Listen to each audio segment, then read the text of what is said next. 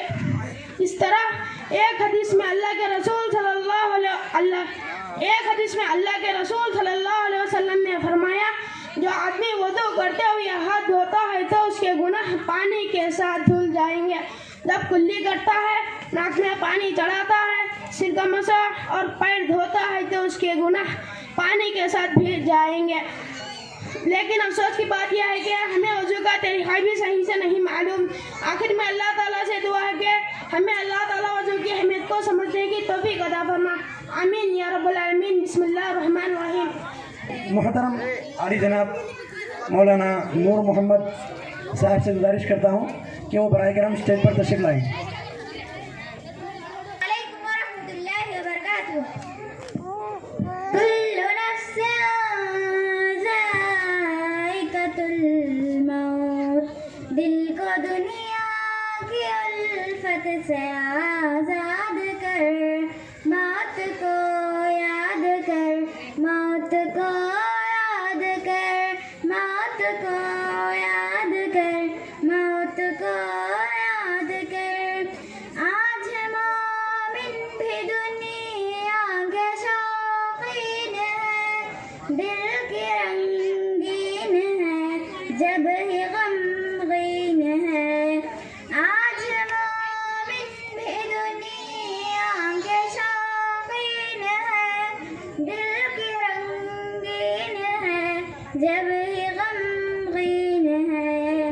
عیش و مستی میں خود کو نہ برباد کر، موت کو یاد کر، موت کو یاد کر۔ دل کو دنیا کی الفت سے آزاد کر، موت کو یاد کر، موت کو یاد کر۔ رب کے احکام کو یوں نہ پامال کر، نیک اعمال کر، خود کو خوشحال کر۔ رب کے احکام کو یوں نہ پامال کر، نیک اعمال کر۔ محل کو تو آباد کر، موت کو یاد کر، موت کو یاد کر۔ دل کو دنیا کی الفت سے آزاد کر، موت کو یاد کر، موت کو یاد کر۔ اس طرح مت بھٹک راہ شیطان میں، آج میدان میں شام غفغان میں۔ اس طرح مت بھٹک راہ شیطان میں، آج میدان میں شام غفغان میں۔ اپنی جز کو کبھی مثل فولاد کر، موت کو یاد کر، موت کو یاد کر۔ دل کو دنیا کی الفت سے آزاد کر، اپنے ماں باپ سے تو کبھی مت جھگڑ، اور نہ ہرگز اکڑ ہو نہ جائے پکڑ۔ اپنے ماں باپ سے تو کبھی مت جھگڑ، اور نہ ہرگز اکڑ ہو نہ جائے پکڑ۔ خدمت خلق اور سب کی امداد کر، موت کو یاد کر، موت کو یاد کر۔ دل کو دنیا کی الفت سے آزاد کر، موت کو یاد کر، موت کو یاد کر۔ السلام علیکم ورحمۃ اللہ وبرکاتہ۔ نحمده ونصلي على كل نفس ذائقة الموت، ہر نفس کو موت کا مزہ چکھنا ہے۔ عزیز سامعین، موت کو یاد کرنے سے انسان کے دل میں اللہ تعالیٰ کا خوف اور ڈر پیدا ہوتا ہے۔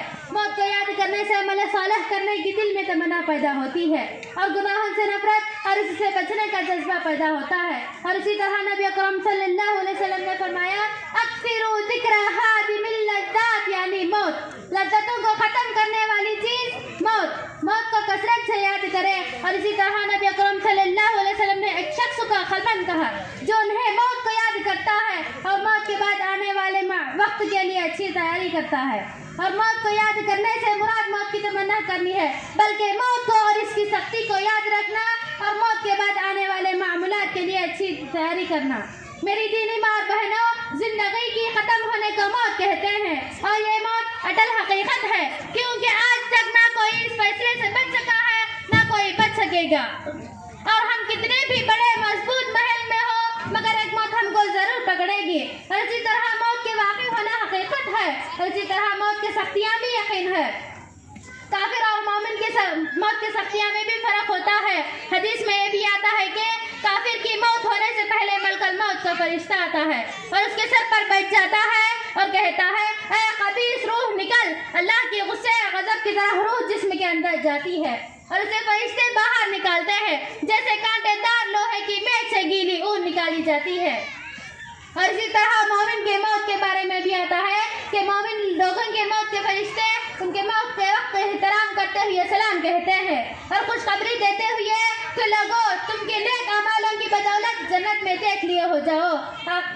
عزیز سامعین، خلاصہ کلام یہ ہوا کہ موت کا آنا حقیقت ہے اور موت کی سختیاں بھی حقیقت ہے۔ موت کو یاد کرنے سے خلاصہ کلام یہ حقیقت ہے اور موت کی سختیاں بھی حقیقت ہے۔ اور ہمیں چاہیے کہ موت کو زیادہ سے زیادہ یاد کریں اور موت کی سختیاں سے پناہ مانگتے رہیں۔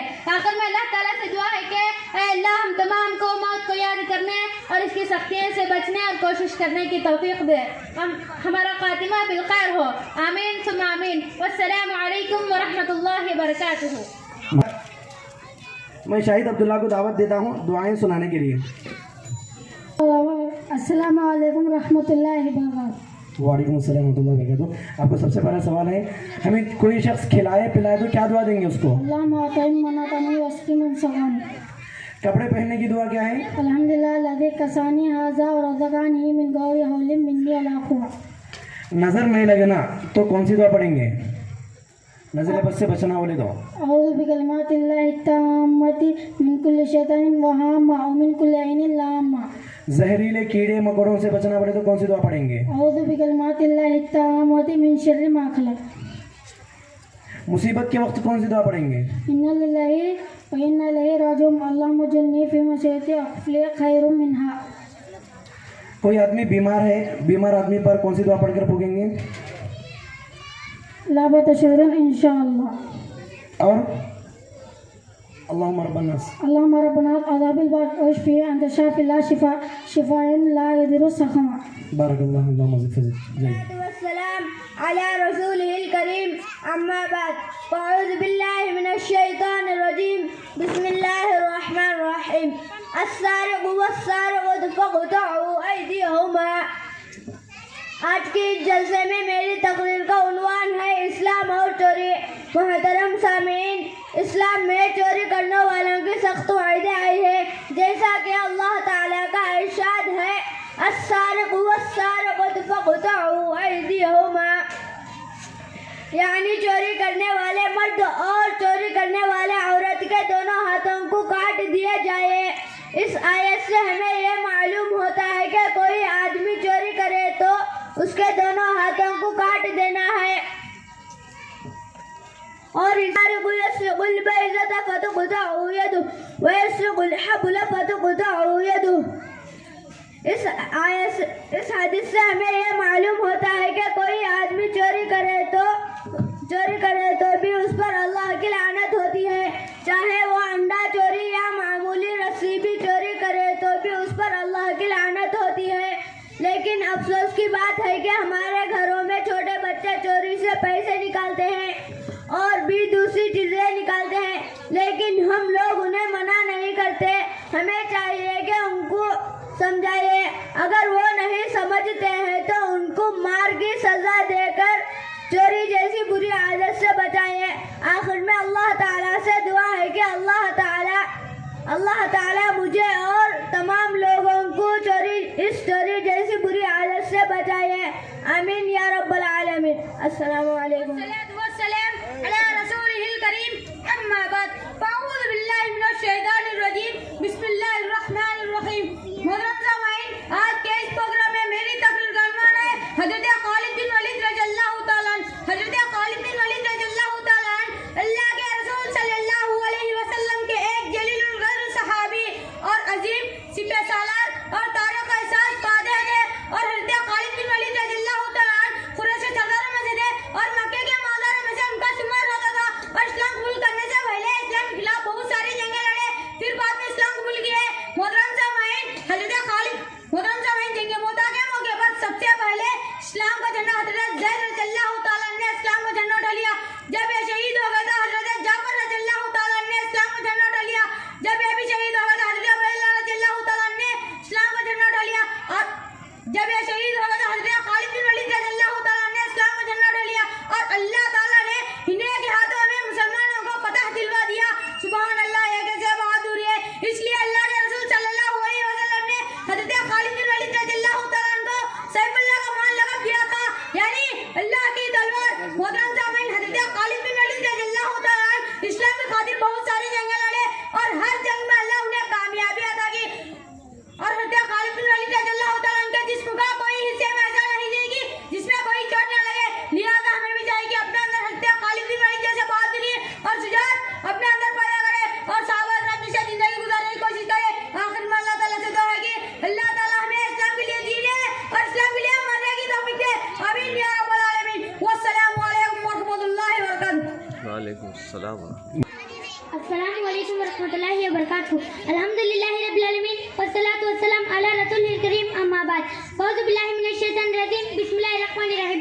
محترم سامعین، آج کے جلسے میں میری تقریر کا عنوان ہے مشہور نبیوں کے نام۔ محترم سامعین، اللہ تعالیٰ نے انسانوں کو برائی سے اور اللہ تعالیٰ کی نافرمانی سے روکنے کے لیے اچھائی اور بھلائی کا حکم دینے کے لیے ہر زمانے میں کچھ نبیوں اور رسولوں کو بھیجتا رہا ہے، لیکن 25 نبیوں کے بارے میں اللہ تعالیٰ نے قرآن مجید میں بیان فرمایا ہے۔ ان کے نام یہ ہے: حضرت آدم علیہ السلام، حضرت ادریس علیہ السلام، حضرت نوح علیہ السلام، حضرت ہود علیہ السلام، حضرت صالح علیہ السلام، حضرت ابراہیم علیہ السلام، حضرت لوط علیہ السلام، حضرت اسماعیل علیہ السلام، حضرت اسحاق علیہ السلام، حضرت یعقوب علیہ السلام، حضرت یوسف علیہ السلام، حضرت شعیب علیہ السلام، حضرت موسیٰ علیہ السلام، حضرت ہارون علیہ السلام، حضرت داؤد علیہ السلام، حضرت سلیمان علیہ السلام، حضرت زکریا علیہ السلام، حضرت یحییٰ علیہ السلام، حضرت الیاس علیہ السلام، حضرت یعصیٰ علیہ السلام، حضرت الیاس علیہ السلام،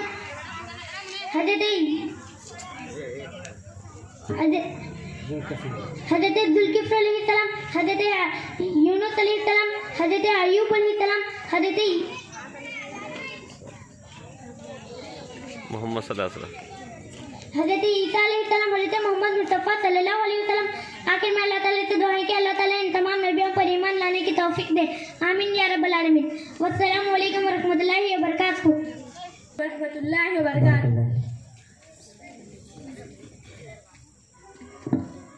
وعلیکم السلام ورحمۃ اللہ وبرکاتہ۔ اب سے سب سے پہلا سوال ہے، ابو لہب کی بیوی کا سلوک رسول اللہ صلی اللہ علیہ وسلم کے ساتھ کیسا تھا؟ ابو لہب کی بیوی ام جمیل اروا آپ صلی اللہ علیہ وسلم کی کٹر دشمن تھی۔ وہ رات کے وقت کانٹے دار ڈالیاں لا کر آپ صلی اللہ علیہ وسلم کے راستے پر ڈال دیتی تھی تاکہ آپ صلی اللہ علیہ وسلم اور آپ صلی اللہ علیہ وسلم کے ساتھی زخمی ہو جائے۔ مشرکین مکہ کے کہنے پر رسول اللہ صلی اللہ علیہ وسلم کے چچا نے آپ صلی اللہ علیہ وسلم کو اسلام کی تبلیغ سے رک جانے کے لیے کہا، تو اس پر رسول اللہ صلی اللہ علیہ وسلم نے کیا فرمایا؟ رسول صلی اللہ علیہ وسلم نے فرمایا، چاچا جان، اللہ کی قسم، اگر یہ لوگ میرے دائیں ہاتھ پر سورج اور بائیں ہاتھ پر چاند رکھ دے تب بھی میں اس کام سے باز نہیں آؤں گا۔ رسول اللہ صلی اللہ علیہ وسلم کی بیٹیاں رقیہ اور ام کلثوم کا نکاح کس کس کے ساتھ ہوا تھا؟ ابو لہب کے بیٹے عتبہ کا نکاح رقیہ سے اور طیبہ کا نکاح ام کلثوم سے ہوا تھا۔ رسول اللہ صلی اللہ علیہ وسلم نے اہل مکہ کو کیا پیغام سنایا؟ رسول صلی اللہ علیہ وسلم نے اہل مکہ سے کہا میں تمہیں ایک سخت عذاب سے خبردار کرنے کے لیے بھیجا گیا ہوں، لہذا اپنے آپ کو جہنم کی آگ سے بچاؤ۔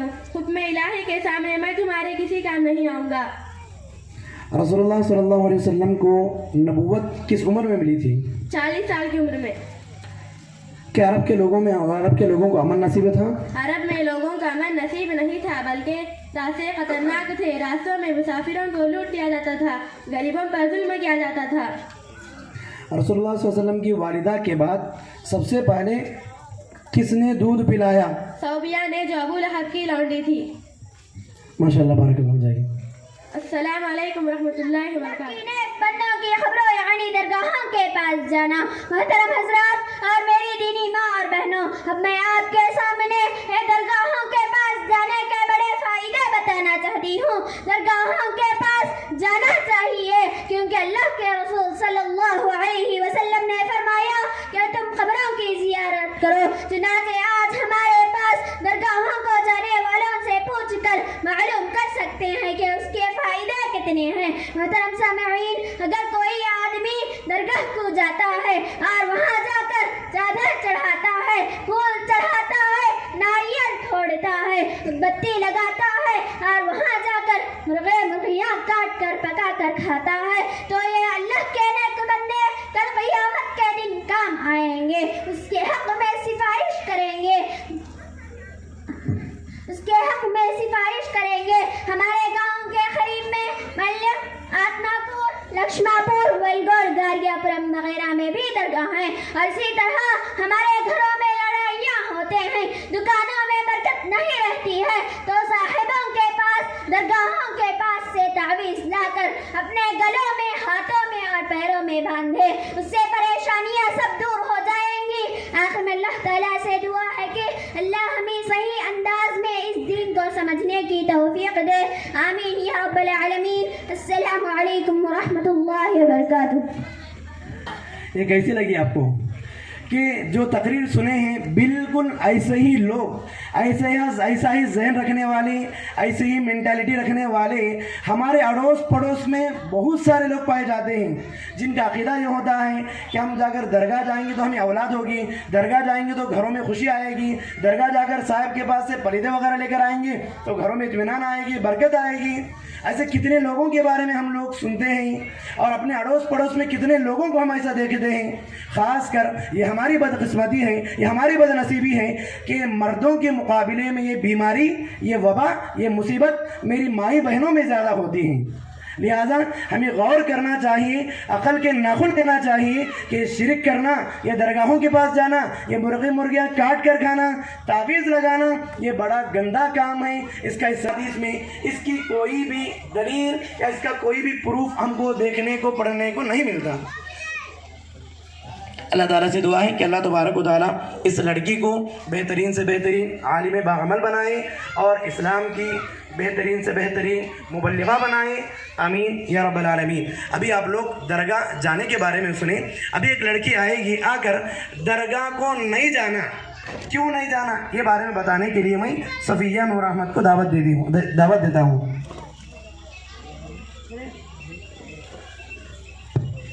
بس اطمینان سے بیٹھے رہیں، ہمارا پروگرام بس تھوڑی ہی دیر میں انشاءاللہ ختم ہو جائے گا۔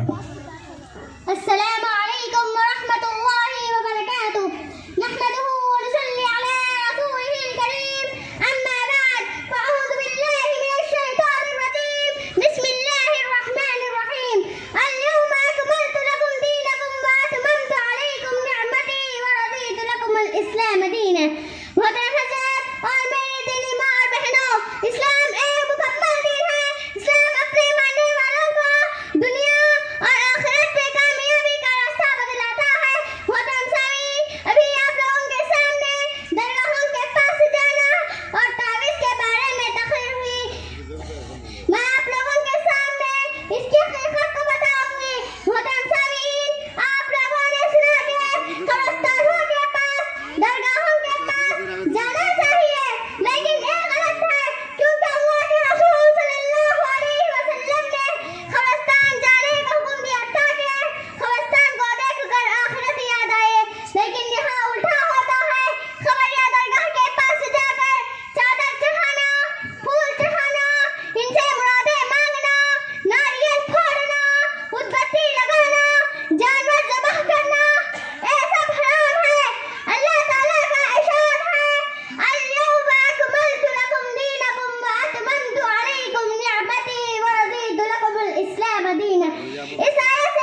جائزہ امتیاز.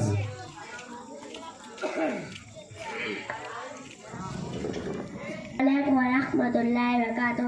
الحمد لله رب العالمين والصلاة والسلام على رسوله الكريم أما بعد فأعوذ بالله من الشيطان الرجيم بسم الله الرحمن الرحيم. قل هو الله أحد. محترم سامعین، آج کے جلسے میں تقریر کا عنوان ہے اللہ تعالیٰ. اللہ کا نام برکت والا ہے، وہ بڑی رحمت والا ہے. اپنے سب کام اللہ کے نام سے شروع کرنا چاہیے. اللہ ایک ہے، ہر عیب سے پاک ہے. اسی نے آسمان بنائے، زمین بنائے، اونچے اونچے پہاڑ بنائے، سورج بنائے جس سے دنیا میں اجالا ہے. آخر میں اللہ تعالیٰ سے دعا ہے اللہ تعالیٰ ماشاء اللہ بارک اللہ، اللہم زد فزد. اب ہمارے پروگرام کی آخری کڑی ہے، وہ ہے ترانہ. یہ ترانہ پیش کرنے کے لیے میں صفیہ نور احمد لبنہ اسلم جامعی سمیرہ رشید کو دعوت دیتا ہوں کہ وہ آئیں اور ترانہ پیش کریں.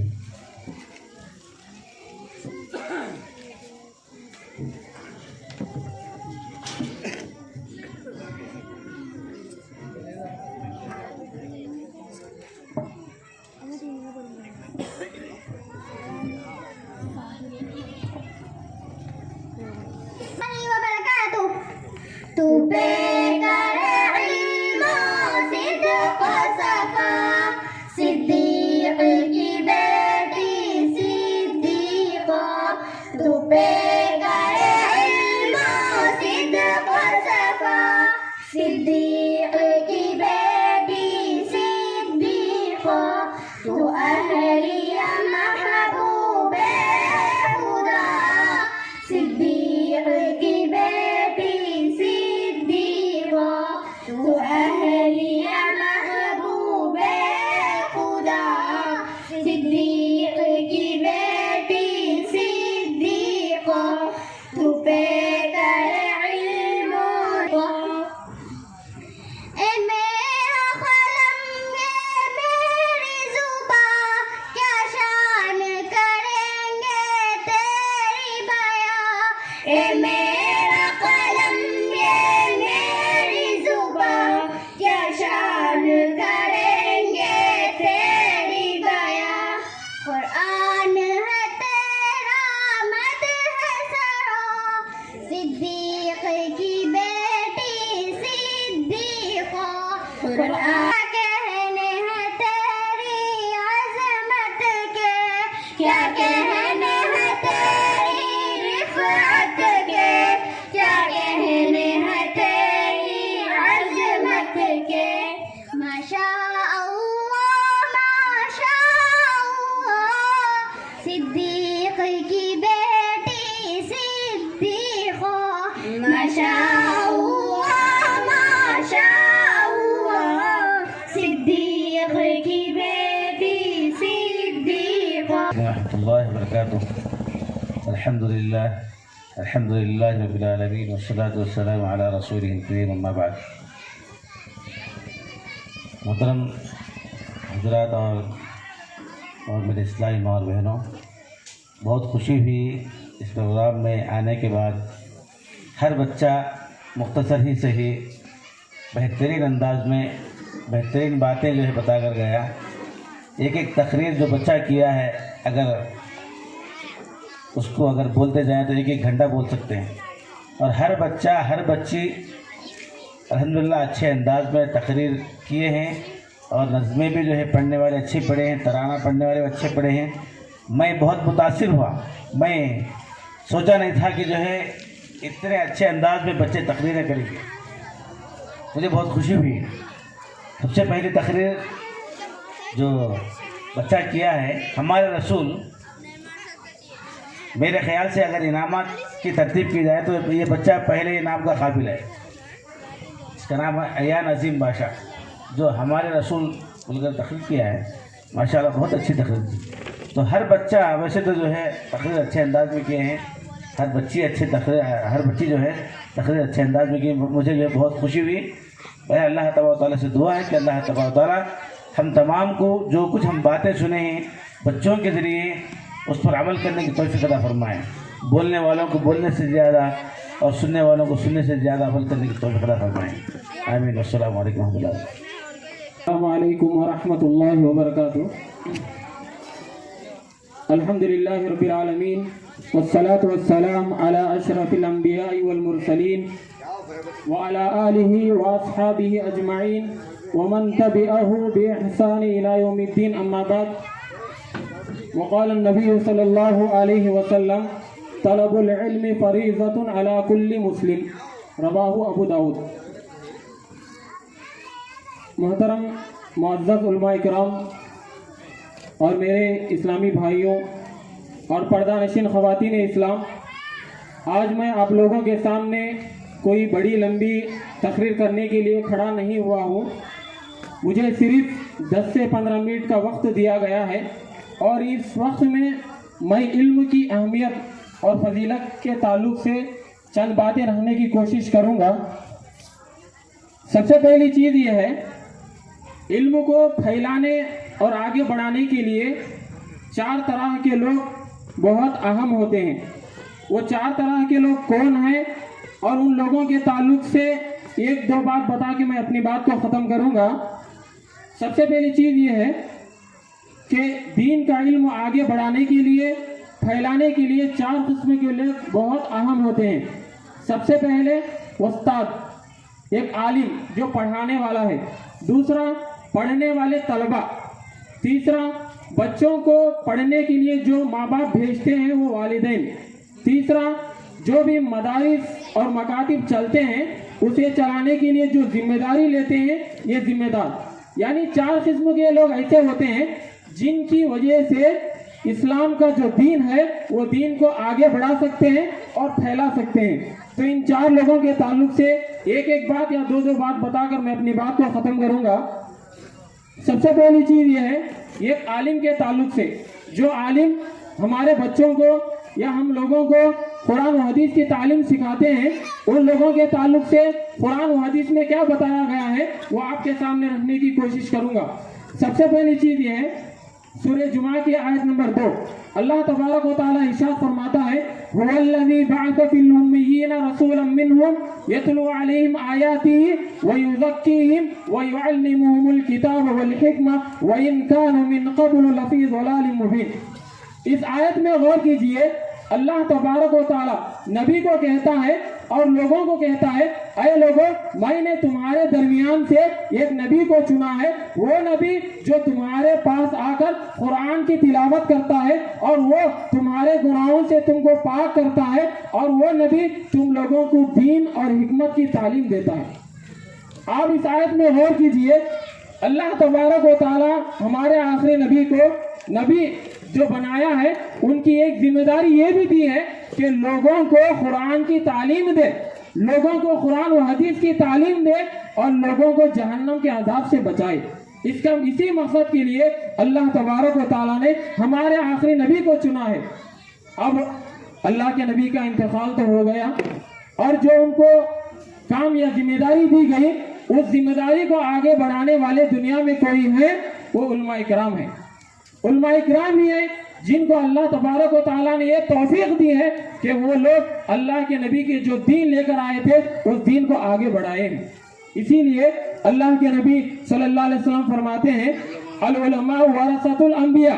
علماء کرام انبیاء کے وارث ہیں. وارث بولے تو آج کی دنیا میں کیا ہے، ہمارے بچوں ہمارے انتقال کے بعد جو ہماری جائیداد ہوتی ہے ہمارے بچے اس کے وارث بنتے ہیں. تو اسی طریقے سے نبیوں کے وارث کون ہیں؟ نبیوں کے وارث علماء کرام ہیں، عالم ہے. کیونکہ اللہ تبارک و تعالیٰ نبیوں کو اس لیے چنا تاکہ وہ دین کو لوگوں تک پہنچائے اور اس کو کام انجام دینے والے علماء کرام ہیں. اسی لیے اللہ کے نبی صلی اللہ علیہ وسلم علماء کرام کو ورثۃ الانبیاء کہا. اور اسی طریقے سے علماء کرام کو روحانی باپ کہا جاتا ہے. روحانی باپ بولے تو آج دنیا میں جو ماں باپ ہیں اپنے بچوں کو غذا کے طور پر اپنے بچوں کے پیٹ کے بھوک کو دور کرتے ہیں اور ان کی پرورش کرتے ہیں اور ان کو بڑا کرتے ہیں، لیکن ان کی روح کو پرورش نہیں دیتے، ان کی روح کی جو غذا ہوتی ہے وہ غذا والدین نہیں دیتے، اور روح کی غذا کون دیتے ہیں؟ علماء اکرام۔ کیسے؟ علماء اکرام جب قرآن و حدیث کی باتیں ہمیں سکھاتے ہیں، اس قرآن و حدیث کی باتیں سننے کے بعد، سیکھنے کے بعد، اسی قرآن و حدیث کی وجہ سے ہماری روح کی غذا ملتی ہے اور ہمارے ایمان میں اضافہ ہوتا ہے۔ ہماری عمر 20-25 سال کی ہے، کیسے بڑھی؟ کھانے پینے کی وجہ سے، لیکن ہماری روح میں جو ایمان ہے، اس ایمان کو جو بڑھتری دیتے ہیں وہ قرآن و حدیث ہی ہے۔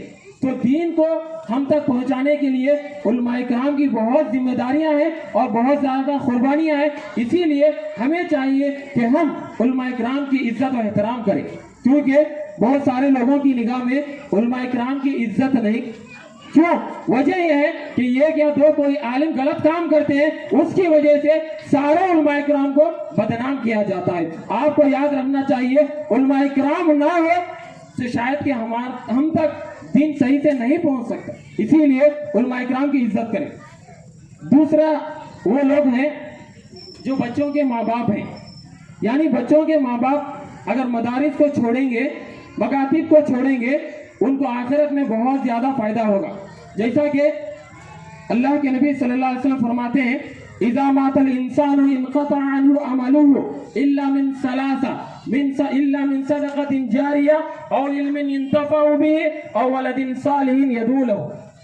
صحیح مسلم کی حدیث ہے، اللہ کے نبی صلی اللہ علیہ وسلم فرماتے ہیں اگر والدین دیندار ہیں اور وہ والدین اپنے بچوں کو قرآن و حدیث کی تعلیم سکھاتے ہیں، دین کی مسائل سکھانے کے لیے مکاتب یا مدارس کو بھیجتے ہیں، ایسے ماں باپ کو کل قیامت کے دن نام اعمال میں اضافہ ہوتا ہی جاتا ہے۔ کیونکہ اگر آپ اپنے بچوں کو قرآن و حدیث کی تعلیم کے لیے بھیجیں گے، ان کے اخلاق اچھے ہوں گے، سدھریں گے، وہ نماز پڑھیں گے، روزہ رکھیں گے، برائی سے بچیں گے، وہ سارا نیکیاں، سارے ثواب آپ کو بھی یعنی والدین کو بھی ملتا رہے گا۔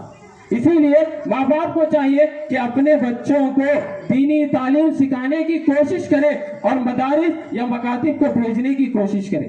تیسرا یعنی طالب علموں کو بتانے سے پہلے میں ذمہ دار کے تعلق سے بتانا چاہتا ہوں، جو بھی ذمہ دار مدارس کے ہو یا مکاتب کے ہو، ان ذمہ داروں کے تعلق سے ہے جو حدیث میں نے پڑھی تھی کہ جب انسان مر جاتا ہے تو اس کے نام اعمال کیا ختم ہو جاتے، اس میں اضافہ نہیں ہوتا، لیکن 3 چیزیں ایسی ہیں جس کی وجہ سے نام اعمال میں نیکیوں میں بڑھتا رہتا ہے۔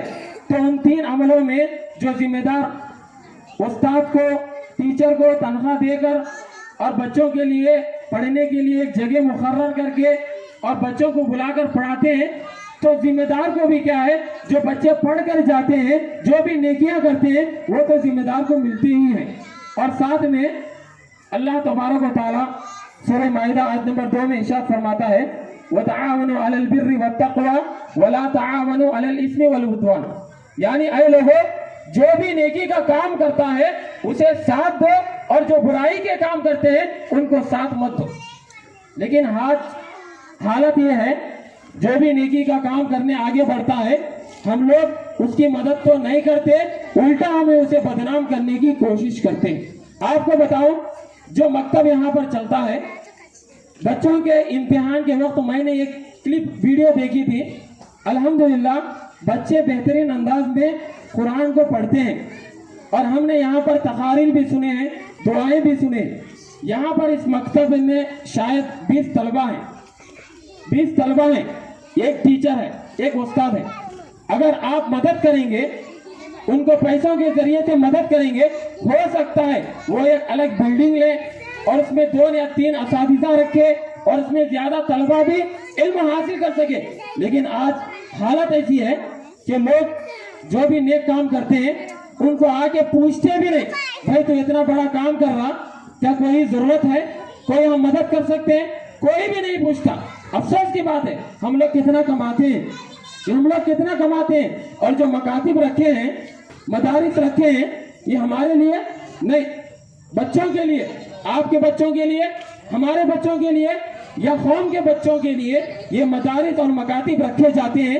اور اس مدارس اور مکاتب کیسے چلتے ہیں، کتنے تکلیف سے چلتے ہیں، یہ آپ لوگوں کو معلوم نہیں۔ آپ لوگوں کو معلوم نہیں. اسی لیے آپ کی ذمہ داری یہ ہوتی ہے جو بھی دین کا کام کرتا ہے اس کے پاس جائیں, اس سے پوچھیں جو دین کا کام چل رہا کیا آپ کو کوئی تکلیف ہے, کوئی پریشانی ہے, کیا ہم آپ کی مدد کر سکتے ہیں. ایسے لوگوں کی مدد کریں, وہ لوگ دین کا کام اور زیادہ اور اچھے طریقے سے آگے بڑھ سکتے ہیں. تو اسی لیے آپ جو بھی ذمہ دار ہیں ان ذمہ داروں کی مدد کرنے کی کوشش کریں. آخری چیز ہے, یعنی استاد کے بارے میں ختم, بچوں کے ماں باپ کے بارے میں ختم, جو مدارس اور مکاتب چلاتے ہیں ان ذمہ داروں کے بارے میں بھی ختم. آخری بات ہے طالب علم. جو بچے آ کر مکاتب یا مدارس میں پڑھتے ہیں اسے طالب علم کرتے ہیں, یعنی اسٹوڈنٹ. آپ کو ایک بات بتا دوں, اسٹوڈنٹ جو طالب علم ہوتا ہے وہ صرف بچے ہی نہیں ہوتے. میں بھی طالب علم ہوں, یہاں جو اساتذہ بیٹھ کے وہ بھی طالب علم ہے, آپ بھی طالب علم ہیں. جو بھی دنیا میں مسلمان ہوتا ہے سارے مسلمان مرنے دم تک وہ طالب علم ہوتے ہیں. تو سارے لوگوں کے لیے یہ میری آخری بات ہے. اللہ کے نبی صلی اللہ علیہ وسلم فرماتے ہیں, ابو داؤد کی حدیث ہے, طلب العلم فریضۃ علی کل مسلم.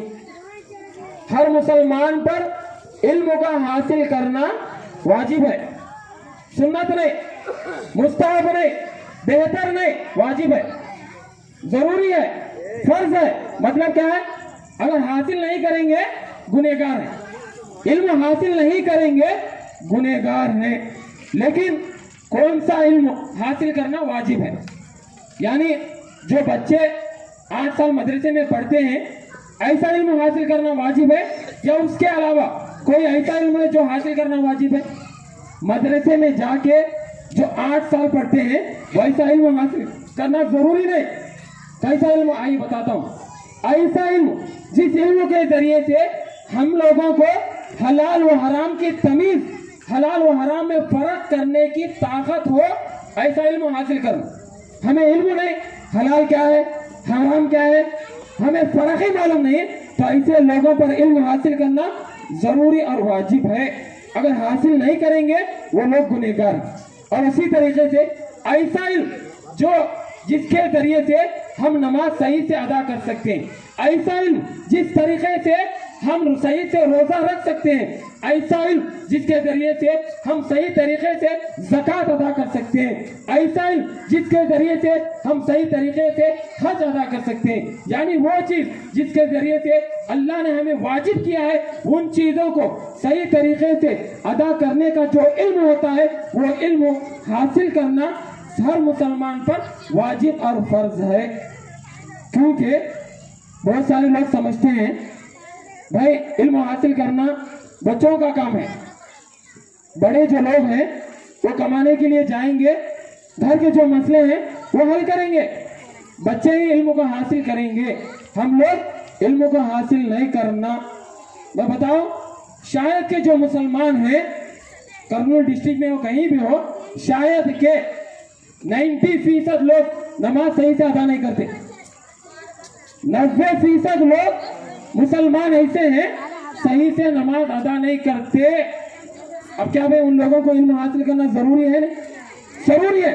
آپ کو چند مثالیں بتاتا ہوں کہ علم حاصل کرنے کے لیے عمر کی کوئی قید نہیں, آپ زندگی بھر علم حاصل کرنا ضروری ہے.